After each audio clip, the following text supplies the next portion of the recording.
So our first speaker is Robert Blaschke. He's a junior here studying for the Archdiocese of Oklahoma City. A little bit about Robert is he's the youngest of 5 siblings.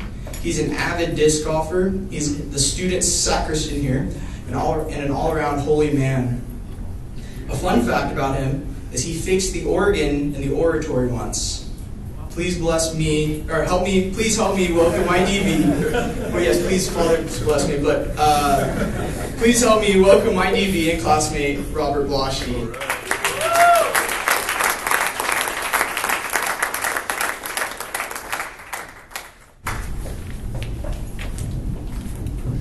Thank you, Henry.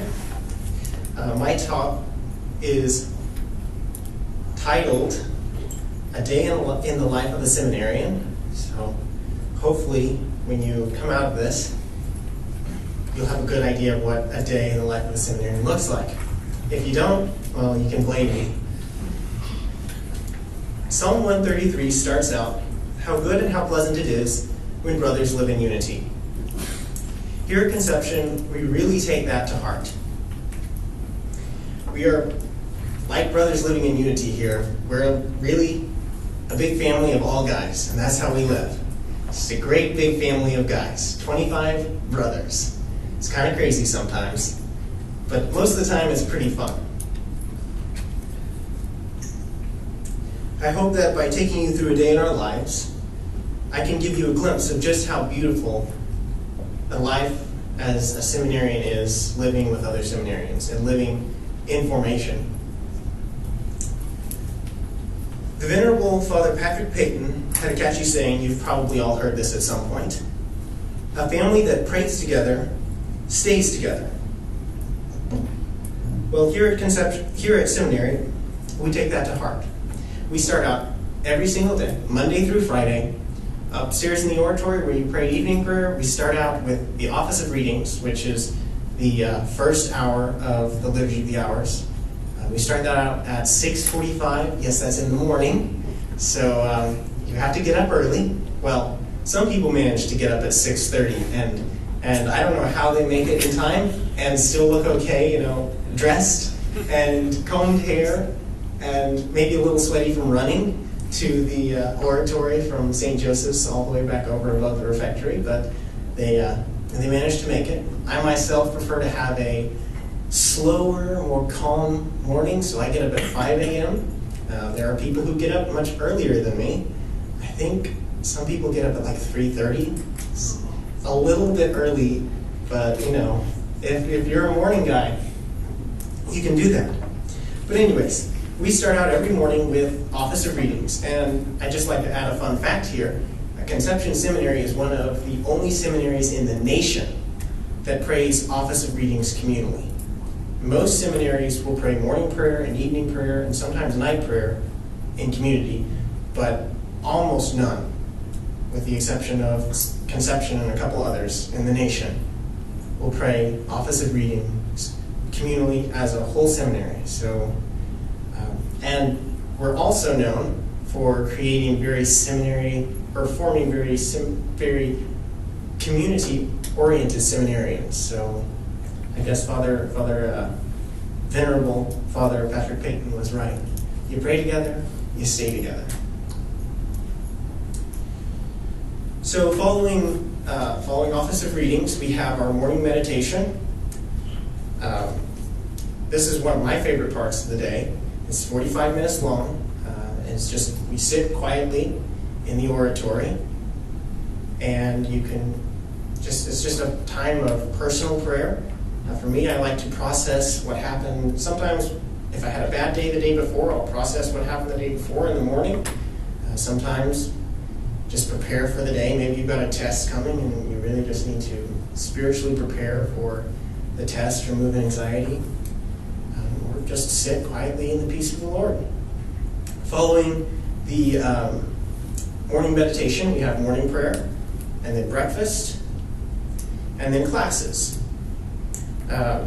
The classes are, some of them are pretty difficult, but for the most part, the professors do a really excellent job of drawing you into what they're teaching and forming you intellectually. So I'm really proud of our our faculty here and what they do. I feel like they do a very good job. Following this, we have Mass at midday. It refocuses our day on God. Put the Mass at the center of the day and really just drives home what the day is all about. Everything builds up to Mass and then goes away from Mass. It's kind of the climax. Following Mass, we have lunch. Following lunch, more classes. On Mondays and Wednesdays, the freshmen and sophomores get to participate in something called team sports, or as we affectionately, or maybe not so affectionately, call it, mandatory fun. So I spent 2 years in team sports, and sometimes it wasn't fun, sometimes it was really fun. I always really enjoyed our softball games we played, but sometimes they'd play soccer, sometimes it'd be basketball, just all kinds of sports. And it's a really good opportunity for the underclassmen to build relationships with one another and to kind of begin forming that community in a fun way. And the upperclassmen sometimes will join them too. But also it's just a really good way to blow off the steam you built up during the day. Following team sports, we have a little bit of a break, and then we have evening prayer, which is what we did upstairs today. And then we conclude our day with a weighted meal. So we have 4 seminarians who wait about 6 tables while the rest of us are sitting down, and they usually take about 45 minutes. This is probably my other favorite part of every day, and it's not just because it marks the end of required events for the day, though it does mark the end of required events for the day. It's really strange, but it's really nice to sit down and just talk with your brother seminarians, with your brothers. You might think, well, why would I want to do that when I live with them 24/7? And some days I do feel like that. I'm like, I don't want to talk to anyone. I just want to rest and relax. But most of the time, weighted meals are really, really nice because we just get to, during the day we're sharing about classes or sharing stresses, but at the weighted meals we get an opportunity to share in each other's joys and to share in each other's lives outside of class day. What test are you taking today? Oh, I just got an F on my Old Testament test because Father Etienne threw in some crazy question and put a lot of weight on that question, and things like that happen. But at weighted meals, we get to share in each other's lives in a much better way. It's kind of like a family meal at the end of the day, which I was always real big into. I don't know if y'all are.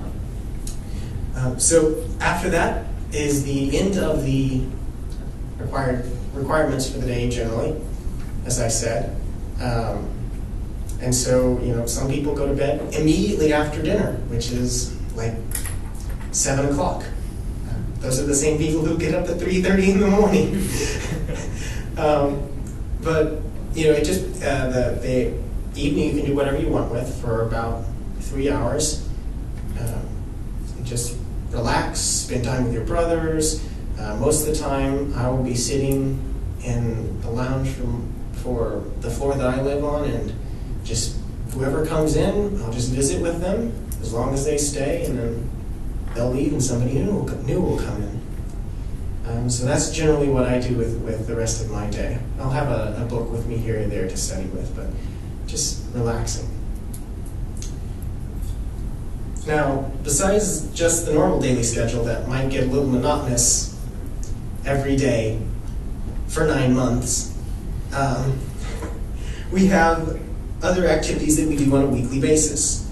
For instance, I had a meeting with my spiritual director this past Tuesday, and this coming Thursday I'll have a meeting with my formation advisor, my chaplain. And so each of those meetings are bi-weekly, so I'll have one meeting a week. It's hard to explain exactly what you do in a spiritual direction meeting and a chaplain's meeting, You kind of just have to experience it, but it's really awesome, and it's a really great time for formation. On Wednesdays, we go off campus to what we call apostolic assignments. This is another favorite part of my week. We go off on Wednesdays. My apostolic assignment is CCD Religious Education Program in Stanberry, which is a town about 10 minutes away. So I go to St. Peter's in Stanberry, and I help out with the CCD program. And for me, I love apostolic assignments because that's what I'm being formed for, serving the people of God. Everything that happens here is so that I can go out there. And so getting at least a taste of that while I'm still in seminary is really, really beautiful. My first year I didn't like my apostolic assignment as much, but I think I didn't appreciate what it was doing for me then. And now I do, and it's a beautiful, beautiful opportunity that the seminary provides for us, and it's one of my favorite parts of the week.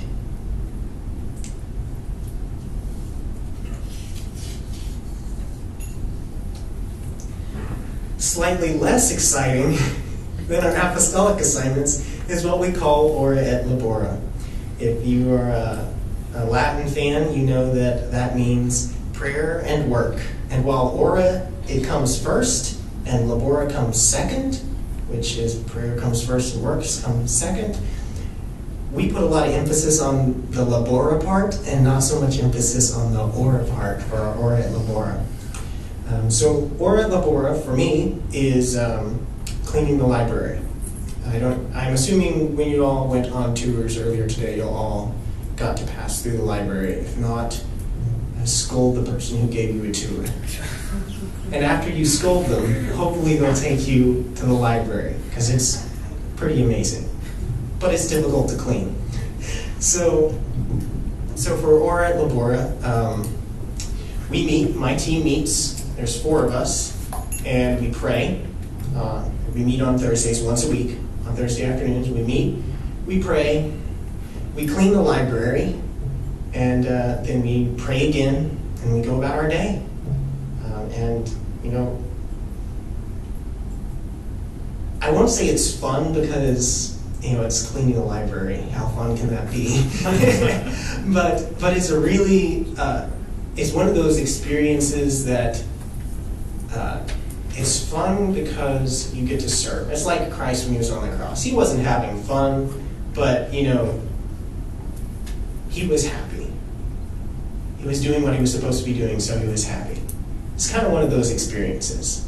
And so, cleaning the library, we're not the only ones who use the library. So I'm not just doing it for, Henry and Joseph and my brother seminarians. I'm doing it for the monks, for the faculty, for the seminary community, the Maryville and Conception community that get to use the library.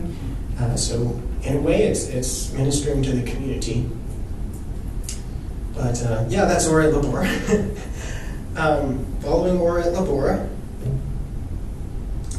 I'd like to talk about one more piece of work that we get to do every week, and that is our floor jobs. Floor jobs are, we all live on a floor, and they get nasty. A bunch of guys living in place.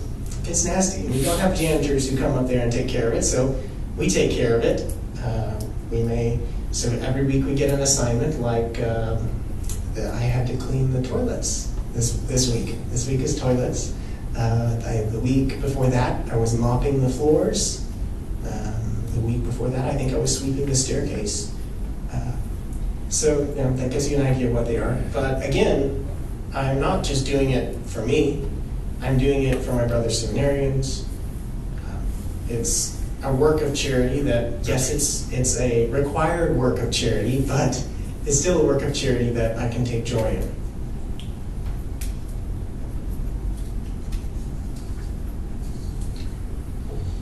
And